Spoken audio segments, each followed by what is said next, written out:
Welcome to Telugu వంటలు. బాగున్నారా అందరూ? ఈరోజు మీకు తెల్ల శనగలతోటి ఇది కర్రీ చేసి చూపించబోతున్నాను. కర్రీ రోటీస్లోకి, పానీపూరి మసాలాకి, చాట్కి, పావు బాజీకి అన్నిటికీ సెట్ అయిపోతుందండి.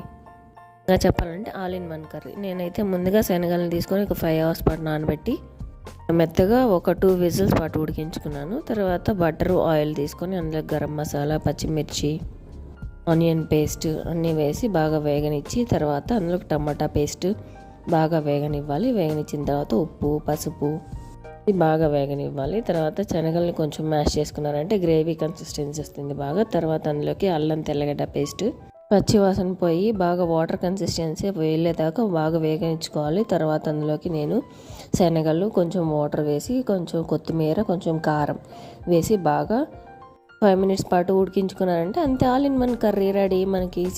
మీరు కూడా ట్రై చేయండి. నచ్చితే ప్లీజ్ సబ్స్క్రైబ్.